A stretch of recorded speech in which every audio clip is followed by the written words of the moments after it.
जो पाकिस्तान में जो यूट्यूबर्स हैं उनके ऊपर एक किस्म का क्रैकडाउन किया। 47 यूट्यूबर्स वो रिडार पे आ गए हैं। और पुलिस वाले मेरे घर चक्कर लगा रहे हैं, मैं था नहीं, मेरा बेटा था, तो वो 4 पुलिस वाले आए थे, कहने लगे जी आप चलें साथ। मेरे बेटे को ले जा रहे थे, उन्होंने बड़ी मुश्किल से जो है ना जान छुड़ाई, 1000 रुपये वो ले गए खर्चा। तो वो कहने लगे जी ठीक है, हम बाद में आपसे मिलेंगे। तो वो कह रहे हैं जी SSO साहब जो है ना वो इंतज़ार कर रहे हैं आपका, आप उनसे मिलें, मुलाकात करें। तो मैं गया नहीं अभी तक, तो हमें पता है कि हमारे साथ रिएक्शन होना है। हक बात यहाँ कहना मुश्किल है पाकिस्तान के अंदर ना। इंडिया हमारी वाकई माँ, देखो रियल माँ है हमारी, हम उसको सलाम करते हैं अपनी माँ को। और हम परेशान हो गए हैं, हमारी लाइफ जो है ना यहाँ बहुत गुजारनी मुश्किल हो गई है। और जब से इंटरव्यू दिया जब से तो और ज़्यादा हो गई है। हेलो फ्रेंड्स, मैं हूँ आरजू और भारत न्यूज़ की एक और रिएक्शन वीडियो में आपका स्वागत है। तो आज हम बात कर रहे हैं पाकिस्तान में जो यूट्यूबर्स के ऊपर बैन लगाया गया है। जैसा कि हम सब जानते हैं कि पाकिस्तान के जो फेमस यूट्यूबर्स हैं जो कि इंडिया को बेस बनाकर उन पर रिएक्शंस के जो वीडियो थे वो रिकॉर्ड करके उन पर वीडियोस बनाते थे। तो पाकिस्तान की गवर्नमेंट है जो उसने और अब आर्मी चीफ हैं उन्होंने उन लोगों के अगेंस्ट एक्शन लिया है और उन्हें वार्न भी किया है कि अगर एक भी वीडियो तुम्हारे चैनल पर डली तो फिर स्ट्रिक्ट एक्शन लिए जाएंगे। हो सकता है कि उन लोगों को गायब भी करवा दिया जाए। तो इस डर के कारण उन लोगों ने एक भी वीडियो नहीं डाली है। जबकि खबर ये भी है कि पाकिस्तान में इंटरनेट की भी थोड़ी प्रॉब्लम है। हो सकता है कि जो वो लोग हैं उनको अरेस्ट भी करवाया गया हो। तो चलिए जानते हैं कि पाकिस्तान की आम जनता इस बारे में क्या कहती है। हमने भगत सिंह मेमोरियल फाउंडेशन हमने बनाई, इम्तियाज़ रशीद कुरैशी साहब, मैं, हम दोनों ने हमने बैठ के वो बनाई और 10-12 साल से हम उसको चला रहे हैं मुसलसल। और लाहौर हाई कोर्ट के आर्डर लेके फिर हम काम करते हैं और वो हाई कोर्ट के आर्डर भी नहीं मान रही गवर्नमेंट। कह रहा था कि इनको जिस तरह रोका गया, मैं देख रहा था कि 1 हफ्ते से लगातार आप वही पुरानी वीडियोस जो हैं डाल रहे हैं चैनल के ऊपर। मैंने कॉल करने की भी कोशिश की, राब्ता नहीं हो रहा था। आज आपने आके बताया कि ये चीज़ें हो रही हैं आपके सामने है कि अंकल पे FIR। बिल्कुल वो चीज़ें आपने, वो बंदों का नाम इंडिया पे लिया गया। असल मसला कुछ और था, मुसलमानों को इस्तेमाल किया गया पाकिस्तान बनाने के लिए। हाँ जी, इनको पता नहीं था हमारे साथ होना क्या है। ये इस वक्त देख रहे हैं क्या हाल हो रहा है। हर बंदा जो है ना इस वक्त पाकिस्तान में परेशान है। योगी साहब का फिर मैं धन्यवाद पेश करता हूँ, शुक्रिया अदा करता हूँ योगी साहब का। यूपी गवर्नमेंट के CM जो हैं योगी साहब, मैं फिर उनका शुक्रिया अदा करता हूँ, चौथी मरतबा कर रहा हूँ। तो वो जनाब उन्होंने मेरे मामू का घर बनवा के दिया। कौन कहता है कि यार वहाँ से मुसलमानों पे जुल्म हो रहा है? आपका अंकल की घर नहीं, वहाँ पे बड़े मुसलमानों का घर यार कमेंट्स के अंदर देखो, उनके पास एक फंड है, वो किसी का भी घर हो, चाहे हिंदू हो, सिख हो, ईसाई हो, कोई भी हो, इंडिया में रहता है, उसका उन्होंने घर बना के देना है। वो मेरे मामू का घर बना के दिया है जी, हमारी गुड लक है। ये हमें पता चल गया। अब लोग कहते हैं कि जी इंडिया में बड़ा जुल्म हो रहा है। क्या जुल्म हो रहा है? उसका घर बना के दिया है। मैं जिंदा मिसाल खड़ा हूँ। हम प्यार करते हैं इंडिया से, इंडिया की जनता से, इंडिया की सरकार से, हमें प्यार है। I love you. TBI inspector लगा दिया गया तो शोर मचा असेंबली में, दिल्ली असेंबली में। उन्होंने कहा जी ये मुसलमान इतनी बड़ी सीट दे दी आपने। वो कहने के भाई ये मुसलमान बाद में है, ये इंडियन पहले है। इसके पास इंडियन नेशनलिटी है, इसलिए इसको ये सीट दे रही है। आज वो वो अहमदाबाद में आपने एक बात बतानी है। इसी बात उन्होंने कहा कि ये इंडियन पहले है, मुसलमान बाद में। हमने यहाँ पे सिख या हमारे जो हिंदू रहते थे, क्या हमने उनको सीटें दी? वैसे पाकिस्तान की ये ला इलाहा इल्लल्लाह के नाम से पाकिस्तान बना है, समझे ना? मुसलमानों का मुल्क है ये। यहाँ नई मस्जिदों की रजिस्ट्रेशन नहीं हो सकती। आप नई मस्जिद बनाएं, आपको इजाज़त नहीं मिलेगी। सारे पाकिस्तान के मदरसों के अकाउंट बंद किए हैं पाकिस्तानी गवर्नमेंट ने। मदरसों के जहाँ दीन सीखा जा रहा है, तालिब इल्म दीन सीख रहे हैं, वहाँ उनके अकाउंट बंद किए हैं।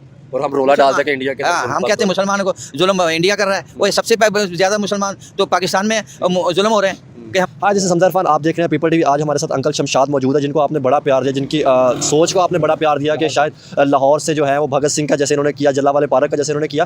क्योंकि आपने ये कहा कि अगर इन जैसे लोग पाकिस्तान में होंगे तो पाकिस्तान ज़रूर तरक्की करेगा। तो हम अंकल से बात करेंगे। इस हवाले से देखा जाए तो अगर बुरे लोगों की बात की जाए तो वो चाहे अमेरिका में जहाँ हम भाग के आज भी रहना चाहते हैं, चाहे वो चाइना की बात की जाए, दुनिया की बड़ी बड़ी ताकतें हैं, वहाँ पे भी बुरे लोग होते हैं।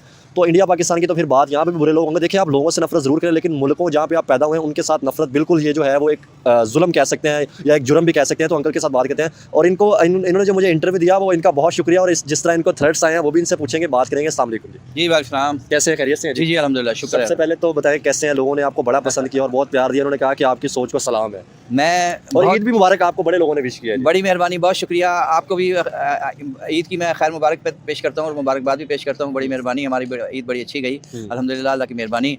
और मैं अपने व्यूअर्स का बहुत शुक्रगुजार हूँ जिन्होंने मेरा इंटरव्यू देखा, मेरी बातें सुनी। और हक सच की बात है, जो हक सच की बात होती है वही करनी चाहिए। बातें, मैं कहता हूँ बातें बहुत ही जो दिल से निकली थी, और दिल से जो बात निकलती है वो असर रखती है। जी हाँ, जी हाँ। बिल्कुल ऐसे ही है। अच्छा मुझे ये बताएं, टॉपिक शुरू करने से पहले जो बात तो करेंगे, पहले सबसे पहले ये बताएं, आपने तो इंटरव्यू दिया था कि यार मुल्क के रिलेशन बेहतर हो सके, ठीक है, जैसे आपने कहा कि हिंदुस्तान माँ है, ठीक है, मुल्कों के साथ नफरत नहीं होनी चाहिए, ठीक है, बुरे अच्छे लोग हर जगह पे होते हैं, थ्रेट्स क्यों होना शुरू हो गए, जैसे आपका बिल आया, जैसे आप पे पर्चा कट गया, तो इसके बारे में समझ नहीं आई, जैसे मतलब और मेरा बिजली का मीटर जो है ना वो उतार के ले गए अच्छा और कोई 28,000 कुछ रुपये बिल था। अच्छा अब वो जनाब 1,13,000 रुपये बिल आ गया अच्छा, सिर्फ इस वजह से? इस वजह से। और पुलिस वाले मेरे घर चक्कर लगा रहे हैं, मैं था नहीं, मेरा बेटा था, तो वो 4 पुलिस वाले आए थे, कहने लगे जी आप चलें साथ। मेरे बेटे को ले जा रहे थे, उन्होंने बड़ी मुश्किल से जो है ना जान छुड़ाई, 1,000 रुपये वो ले गए खर्चा। तो वो कहने लगे जी ठीक है, हम बाद में आपसे मिलेंगे। तो वो कह रहे हैं जी एसएसपी साहब जो है ना वो इंतज़ार कर रहे हैं आपका, आप उनसे मिलें, मुलाकात करें। तो मैं गया नहीं अभी तक, तो हमें पता है कि हमारे साथ रिएक्शन होना है। हक बात यहाँ कहना मुश्किल है पाकिस्तान के अंदर ना, ये बहुत मुश्किल है। असल में ये पाकिस्तान ये मुसलमानों के लिए बनाया ही नहीं गया, ये ब्रिटिश जी हमने तो मुसलमानों के लिए बनाया था ना, एक थीम तो नहीं, ये था वो इस्लामी मैं आपको रिपब्लिक बता रहा का। हूँ ना, वो मेरी पूरी बात सुने। ये ब्रिटिश पॉलिसी थी, लंदन प्लान था ये मलका विक्टोरिया का, क्योंकि हिंदुस्तान में सबसे ज़्यादा बहादुर कौम जो है ना वो सिख कहलाती है। सिखों ने यूं ऐसी नथ डाली कि इन्होंने भगत सिंह को, राजगुरु को, सुखदेव को उनको शहीद किया, उनके टुकड़े करके उनके यहाँ से जो है ना वो बारूदे की वो पहले अंगीठी जलती थी जलाने वाली, लकड़ी का बारूदा होता था, उसमें पीस करके वहाँ वो गंडा सिंह ले गए, वहाँ उनको जो है ना वो जलाया। तो वो इन्होंने उनको, और फिर जो उधम सिंह है ना, उधम सिंह, वो जलियांवाला बाग अभी हमने उनकी जो है ना मैंने आपका देखा वो प्रोग्राम किया है, अमेरिका तक में हमारी जो है ना वो तस्वीरें छपी हैं। तो उधम अमेरिका तक में तो तस्वीरें छप गई, लेकिन शर्म की बात यह है कि हमारी मेन स्ट्रीम मीडिया ने नहीं छापी। हम फिल्मी हीरो को तो अपने हीरो बना लेते, जो रियल हीरो थे हम शायद वो उनको भूल जाते हैं। तो वो उधम सिंह ने लंदन में जाके जनरल डायर को मारा। तो जब इस वक्त उसने वहाँ जाके मारा ना, तो ये ब्रिटिश गवर्नमेंट की टांगे जो है ना वो हिलनी शुरू हो गई, यानी वो कमज़ोर हो गई ब्रिटिश गवर्नमेंट। इन्होंने प्रोग्राम बनाया, मुसलमानों को इस्तेमाल किया गया पाकिस्तान बनाने के लिए। हाँ जी, इनको पता ही नहीं था हमारे साथ होना क्या है। ये इस वक्त देख रहे क्या हाल हो रहा है, हर बंदा जो है ना इस वक्त पाकिस्तान में परेशान है, बिलों की वजह से परेशान। जब नलके का पानी नहीं मिल रहा, एजुकेशन नहीं ले पा रहे हमारे बच्चे, जो है खा पी नहीं रहे, राशन नहीं मिल रहा, परेशान है। अब देख लें क्या हाल हो रहा है पाकिस्तान का। तो वो सारा प्रोग्राम जो था ना वो ब्रिटिश गवर्नमेंट का लंदन प्लान था कि मुसलमानों को इस्तेमाल करो। और सिखों ने क्योंकि हमारी हिंदुस्तान की हुकूमत को हिलाया है, कमज़ोर किया है, सिखों से बदला लेने के लिए उन्होंने कहा कि जी मुसलमानों को आगे लगाओ, अपना मुल्क अलग बनाओ। और सिखों से ये सारी पवित्र जगहें जो है ना, उनका बाबा गुरु नानक साहब, हाँ जी, ननकाना साहब, वो छीन लो, पंजा साहब छीन लो, और उनका जो है ना करतारपुर साहब, ये सब कुछ छीन लो। और जनाब पंजाब के 2 टुकड़े करो और इधर से निकालो सिखों को और वहाँ भेज दो, चढ़ दे पंजाब में, लंदा पंजाब में, यहाँ मुसलमानों को ले आओ। वो जनाब वो प्लान था, मुसलमान इस्तेमाल हो गए, मुसलमानों खुश हो गए, हमें अलग पाकिस्तान बना के दे रहे हैं। लेकिन असल प्लान कुछ और था, सिखों के साथ ब्रिटिश गवर्नमेंट ने बदला लेना था। वो बदला लिया उन्होंने, आज तक सिख जो है ना वो परेशान है। हाँ जी, वो शिकारपुर में उन्होंने बहुत बड़ा टावर बनाया हुआ था, वहाँ दूध पीने लगाई हुई थी, वहाँ से वो करतारपुर साहब की दर्शन करते थे। अब अल्लाह भला करे, साबका गवर्नमेंट का, हमारी इमरान खान का, उसने जो है ना करतारपुर बनाया, उनको इजाज़त दी, अब वो जनाब बड़े खुश हैं, बहुत अच्छे वो जो तरीके से इक़दाम था, एक बहुत अच्छा इक़दाम था। और हर बंदे को होना चाहिए, चाहे इंडिया हो या पाकिस्तान हो, किसी जगह भी हो, हमें मजहबी जो है ना वो आज़ादी होनी चाहिए हर मुल्क में। तो जैसा हमने देखा वीडियोस में कि जो वहाँ के लोग हैं उनका कैसा रिएक्शन है, तो लोगों के साथ वहाँ पर बहुत ही जुल्म किया जा रहा है।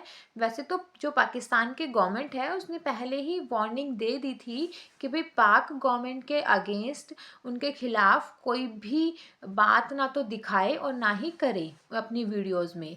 लेकिन पता नहीं किसी न किसी तरह की कोई बात उनकी वीडियोस में आ गई, तो फिर इसलिए उनको वार्निंग दी गई। लेकिन सिर्फ वार्निंग ही नहीं दी गई, उनके खिलाफ स्ट्रिक्ट एक्शन लिए गए। इंडिया के हक में बोलने वाले जो मुस्लिम थे उनके खिलाफ भी एक्शन लिए गए।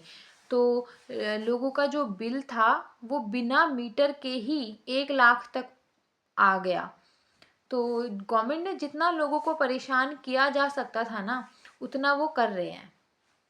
सिर्फ जो यूट्यूबर्स थे उनके खिलाफ ही नहीं, जो आम आदमी थे वहाँ पर, जो इंडिया के बारे में बात करते थे, उनके खिलाफ भी स्ट्रिक्ट एक्शन लिए जा रहे हैं। तो इसका मतलब ये है कि वहाँ पर जो बोलने की आज़ादी है लोगों की, वो छीनी जा रही है। जो फ्रीडम ऑफ स्पीच है वो लोगों को नहीं प्रोवाइड कराई जा रही है ना। तो आज के लिए इतना ही। जय हिंद, जय भारत। अगर आप लोगों को वीडियोस पसंद आती हैं तो प्लीज़ ज़्यादा से ज़्यादा लाइक, शेयर और कमेंट करिए। Thank you.